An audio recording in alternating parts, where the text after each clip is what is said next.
Welcome to The Outlet, where we keep you plugged in to everything energy. To lead the charge, here's your host, Tom Glanzer. But here we are. This is day one of the podcast, something that I've been working forward to for a long time. My name is Tom Glanzer. I'm the Community Relations Manager with NorthWestern Energy. Been here for, I think, what is today? Is today the 7th? Today is not the 7th. It's the 5th. Yeah. So this weekend will be my 19 years of this company. Fantastic, Tom. So I find that hard to believe, but I look in the mirror and I realize that, I've been here for quite a while. I'm the Community Relations Manager. I'm based out of Huron, South Dakota, serve our South Dakota and Nebraska territory. And I'm sitting here today for our first ever podcast.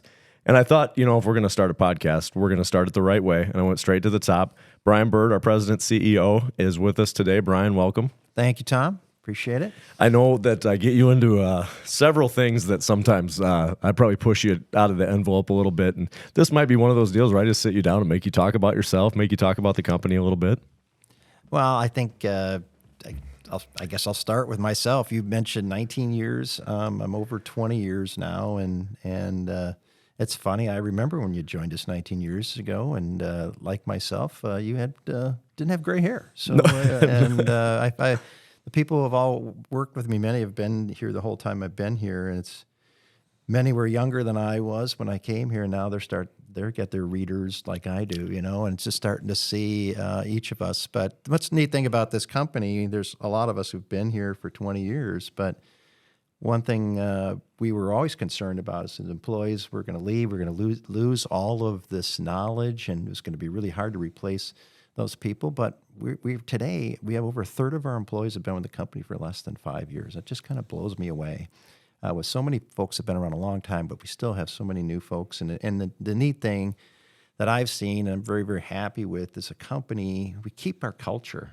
I mean, this is and you know this, Tom, it's a very family-oriented company. And, I came here from, the Twin Cities and Chicago were my working background.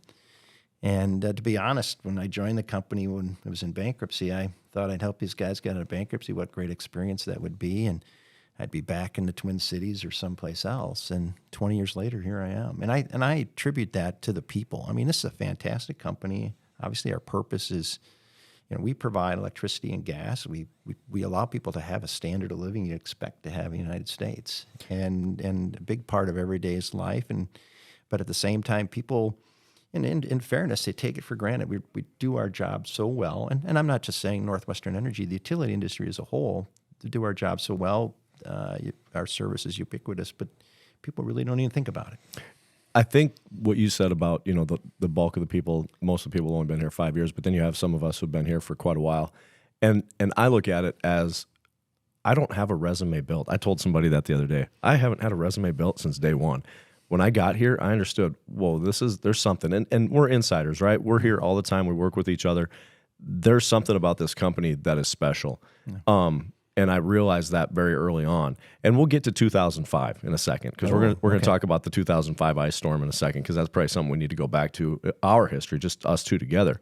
But talk about Brian Bird growing up. Was this what you thought you were going to do? What was? Tell me your backstory and kind of how you came about. I grew up in Fond du Lac, Wisconsin.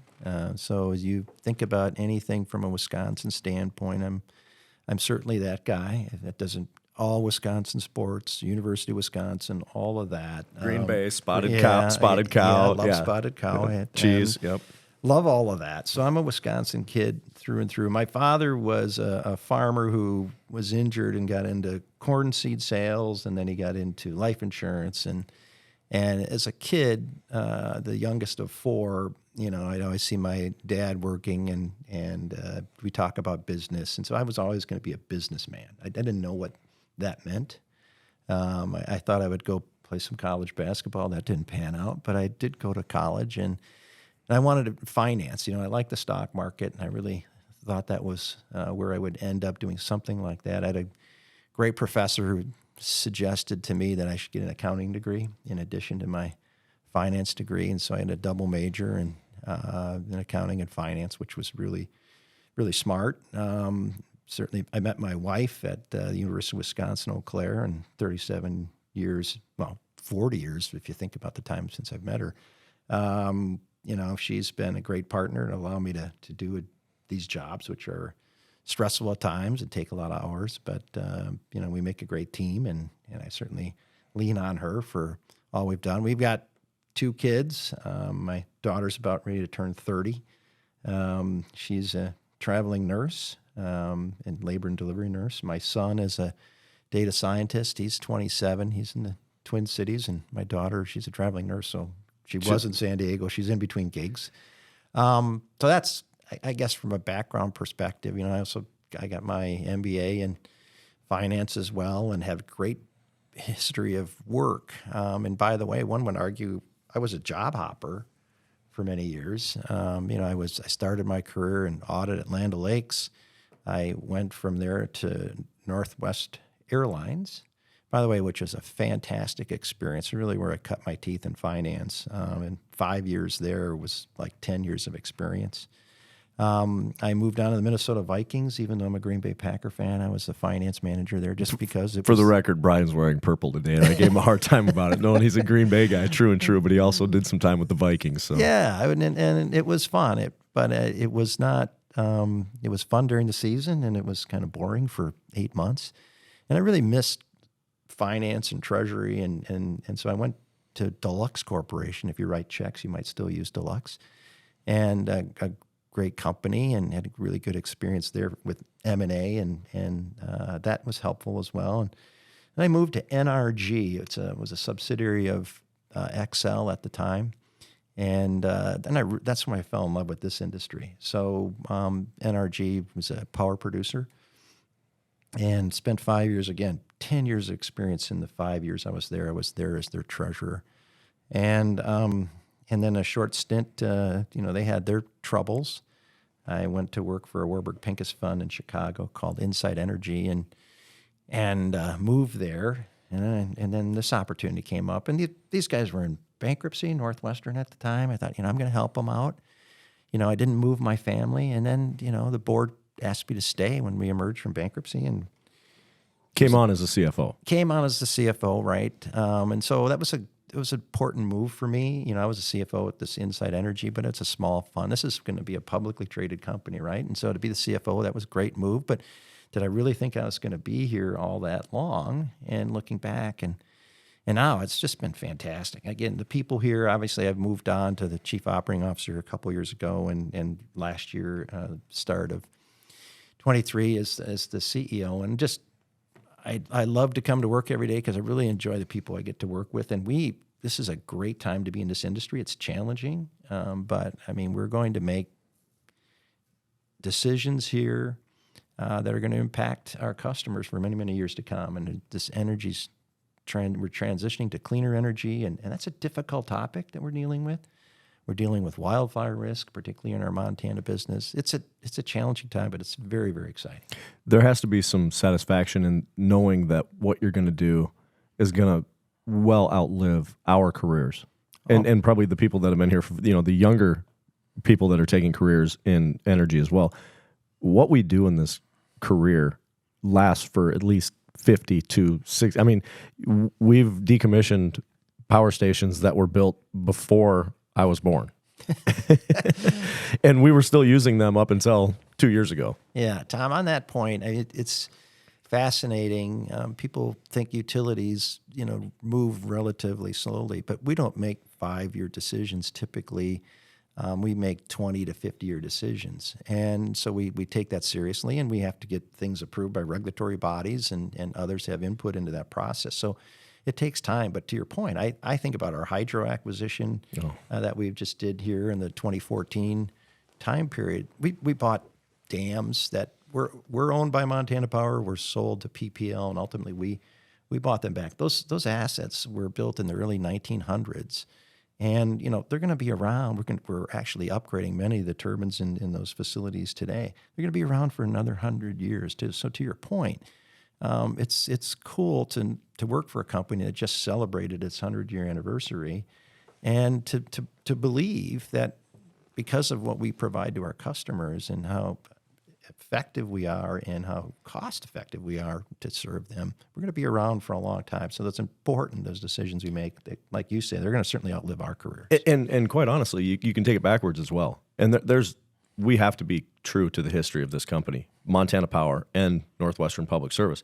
The Montana Power has such a great history, and being with this company for almost 20 years now, I've got to know that history and be a part of some of that history and see some of the history happen. The confluence of the rivers over by Missoula. Seeing that come back to fruition and things of that nature, and then all the dams coming back under our nameplate.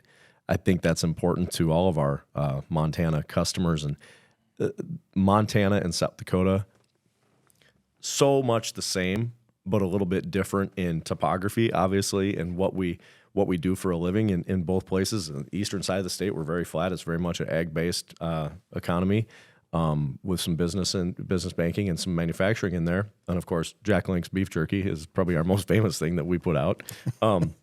Baby Bell cheese would probably argue that a little bit. But, you think about some of the things that we do in our service territory that behind the scenes we're a part of. In Montana, you have so many great industries.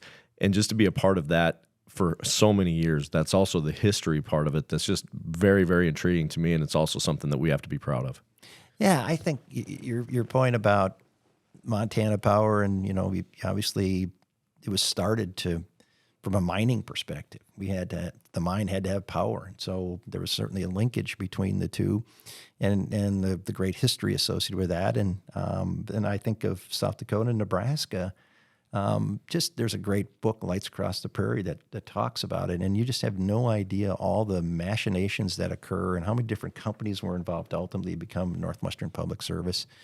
And then I think we proudly serve Yellowstone National Park, and that is just super cool to see how we do that, and to serve the granddaddy of all national parks. So we operate in a very diverse topography, as you talked about, but the neat thing about the people are practically the same, and you really just fall in love with the people we get to work with. So that's just fun. So we'll take it back to 2005 because we're talking about the people and the people that work here, and when Northwestern Energy and Montana Power Company came together, it was before my time with the company. That's a line I steal from Brian every once in a while. Before my time with the company, but this is what I know about it. When they came together, there's still two separate cultures. And I really think probably one of the worst storms, and do you remember the number? You would remember the number. Was it 15 million? In terms of cost? Cost. It was about 11 million. 11? Yep.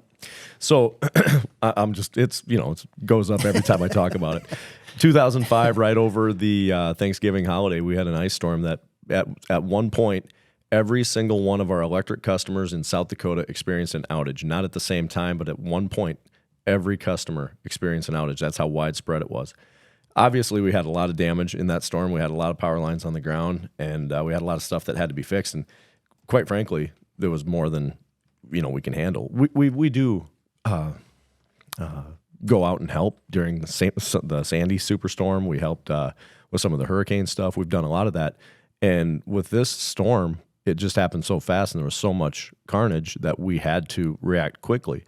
And that reaction meant that Montana was coming to help South Dakota. I had been with the company for 6 months.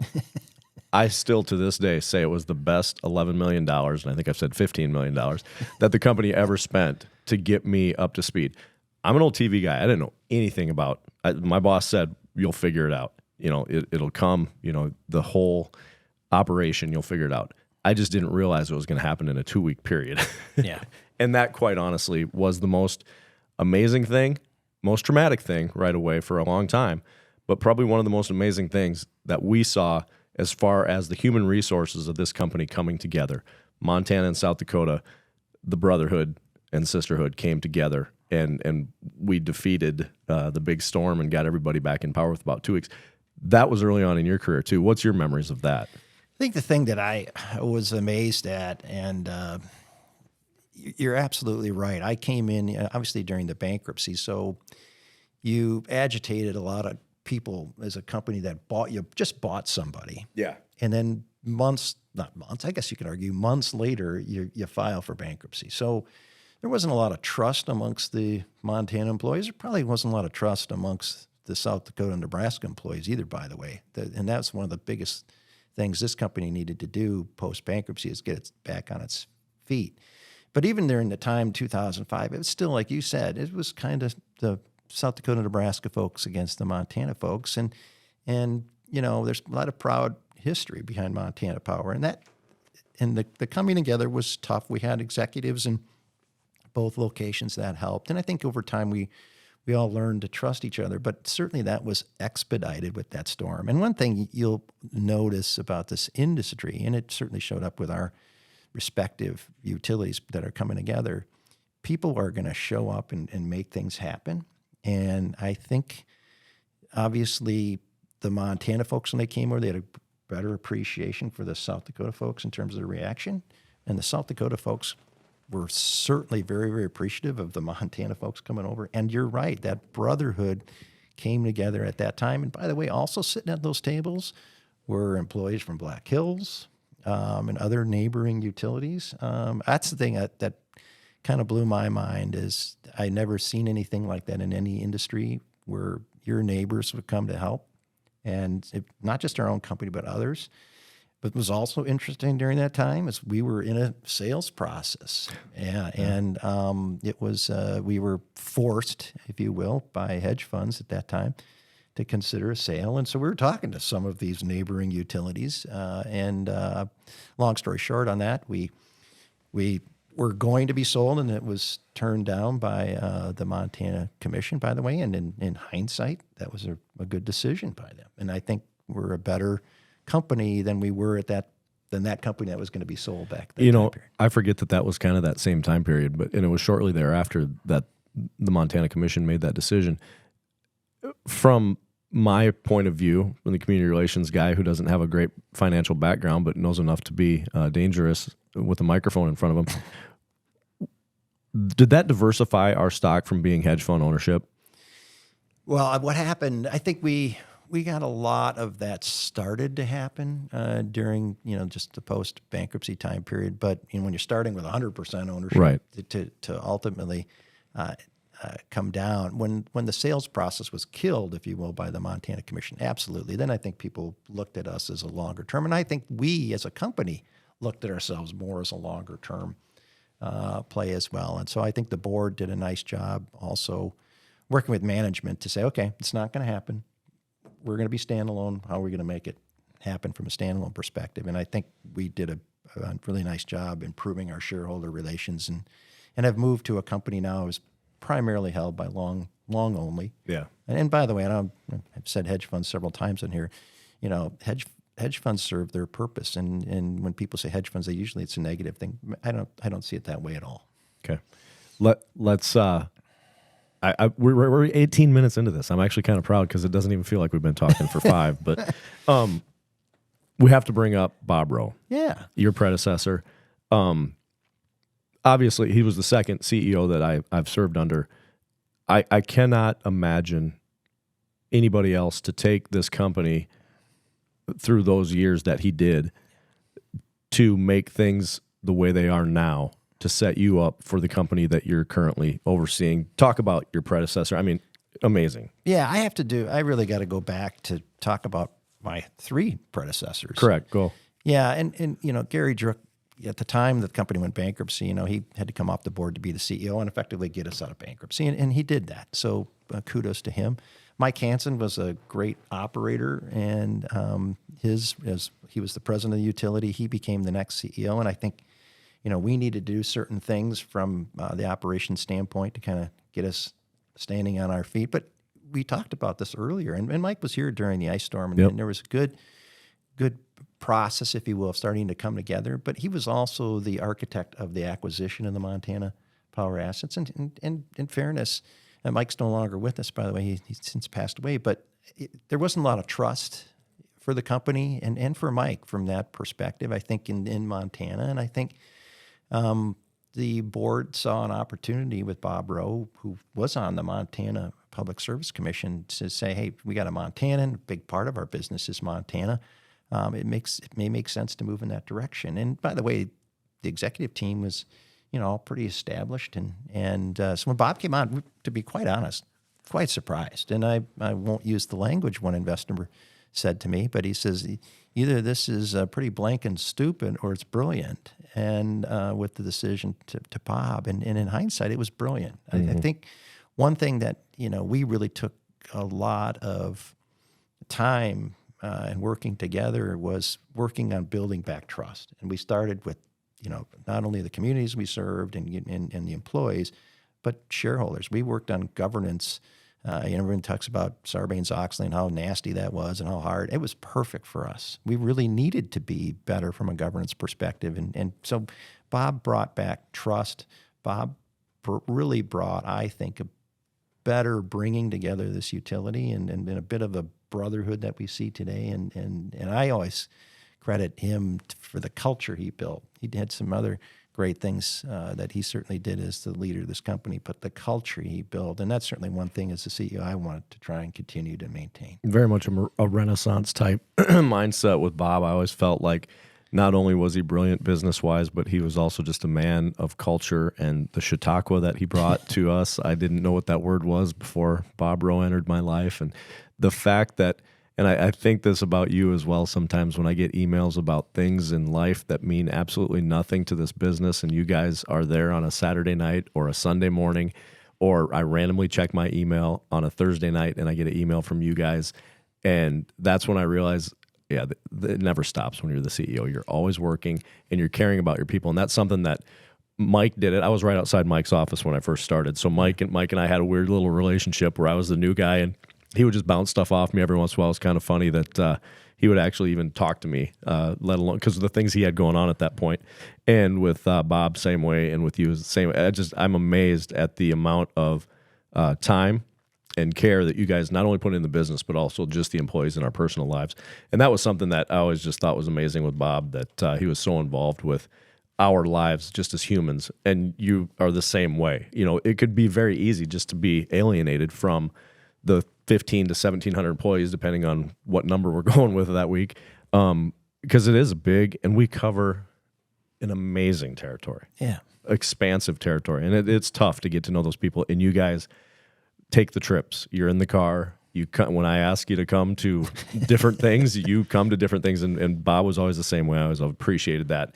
And that's got to be something that it probably isn't the easiest thing to do, is break away your time on things like that. No, I think it is. You have to think about your schedule, and there's many different ways, but any chance that you can sit down with employees and customers, and particularly in a setting with the things that you reach out to me, Tom, on those types of things. We were just in Chamberlain here a while ago to celebrate an opening of a new substation, and so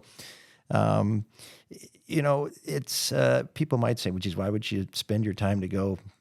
To me, we get a chance to not only meet with the public, but I got a chance, and you were there with me, Tom, to talk to the engineers and how the thinking of and why that switchyard actually wasn't a substation, why that made sense. And it's really helpful for me to continue to understand the business. And I think those employees appreciate, obviously, me caring about what they do from a work perspective. And I think the other thing that jumps out at me about this company, we do what's called Powered Up. So you're a new employee. You're going to be with us, less than 6 months. You're going to get a day-long presentation. I open it. I give our presentation on this company and why we're proud of this company and why I think you're going to be proud of this company and enjoy working here. And then they get to hear from each of the executives in kind of 15-minute breakouts. We make sure our meetings that particular day are in that location where that Powered Up is. And it's not too many employees, and I'll pick on one of an employee who went to work for, I'll just say, another Midwestern utility. And the location he's in, they said, "Oh, big deal. We got a director showing up today. Think VP, director, manager." And this gentleman said, "Well, I knew the CEO at NorthWestern. I could send him an email. So, big deal, director." So, I think that's something that we feel good about, and we care about the employees, and they can come up to me and tell me, what's right or what's wrong. It's cool about the company. Funny story. I'm sitting on my couch one night, and you and I are texting back and forth, and my wife's, who are you texting? She probably thinks it's one of my buddies talking football or something. And I said, "Well, I'm texting Brian Bird." She goes, "You're texting the CEO." I'm like, "Yeah." It's like, "What are you talking about?" I don't even remember what we were talking about, but I'm like, "Yeah, that's how accessible this company is." Before we move to the end of this podcast, will you come on for other podcasts? We'll talk about some other issues later on. Wow. Has it been enjoyable? Tell Tom obviously it's always fun to talk to you, but to me, I think it's important. This one's, a little less certainly about the company and things, but there's so many issues that I'm afraid customers, where they get their information from, their media source, and I'm not going to pick on a right wing or a left wing media source. I worry about, you don't get news anymore, you get opinion, and there's a lot of opinions about energy. But I think you need to hear from the people that actually, the only people who have an obligation to serve customers. If you're not listening to them, are you really getting a straight story? And I worry about that. And so I just amazed at how many people feel they know how to run a utility, have never worked for one. And so I somehow, any way we get a chance to talk about those issues, yeah, I'd love definitely. to. So we'll have you back and we'll talk about some issue stuff. But before we go, your executive team and your board of directors, brag on that for a little bit, because I'm always A, floored, and B, amazed, and it's one of those things. I also have access to those folks, like, they'd be my next door office mate, and I've always thought that about this company. And the other thing, when I ask a question, it's never a dumb question. They take the time to explain to me why things are done this way, all the way down to why we build the pole this way right here and why we build the pole this way, or why the natural gas runs it. That is an incredible asset to have, that those people will take the time to educate our entire staff with that much time, because it does. You just don't talk about the stuff and figure it out. It takes a minute. So brag on the staff, your staff, and brag on that board. Yeah, I think the easiest transition for me into this role was, I've been working with this executive team, other than a couple new faces here recently, for a long, long time. And so a tremendous amount of respect. And I mean, we accomplish a lot with a relatively small executive team. We don't have EVPs and VP. We have a pretty small executive team, and they're certainly accessible. Your point about the board, one thing, a great decision, again, Bob Rowe decision, is all board meetings to be in our service territory. Now we'll December and February, we typically do in Minneapolis, because it's just an easier place to get to during winter travel. But the rest of the year, we're in our service territory. And what happens, we always have an employee breakfast, and these employees not only get to hang out with all the executives, but they hang out with all the board members, and the board members care about the employees. We start every board meeting talking about safety, and so I think they care more because they know a lot of these people. And, the board members, they have terms for 15 years, so they get to actually know quite deep in this organization some people on a first-name basis. Whereas that executive team, we know a ton of people on a regardless, 1,600 employees, even with, like I said, a third of those have been less than 5 years. I know a lot of these people personally, and the executive team does too. That's an amazing thing that we can probably close out on, and that this is really the podcast. I mean, obviously our internal folks, I hope they listen to it. I know a few of them will, because they're my bosses. But I know that once this gets out, and if people actually take the time to listen to our 30 minutes of just back talk here kind of on this first episode, this is the basis of the podcast. We want people to know there's humans inside. There's people that care, and there's people that live and breathe Montana, South Dakota, Nebraska, and Yellowstone National Park, just like you do. Yeah. And we're deeply committed to this area. We're not just some fly-by-the-seat-of-your-pants organization. This is a company that's committed. We've been here for 100 years, and we're planning for the next 100. Yeah. Brian Bird, thank you very much. Thanks, Tom. Appreciate it. That's a wrap on this week's episode of The Outlet. For more information and weekly energy updates, like and subscribe wherever you get your podcasts, or visit NorthWesternEnergy.com.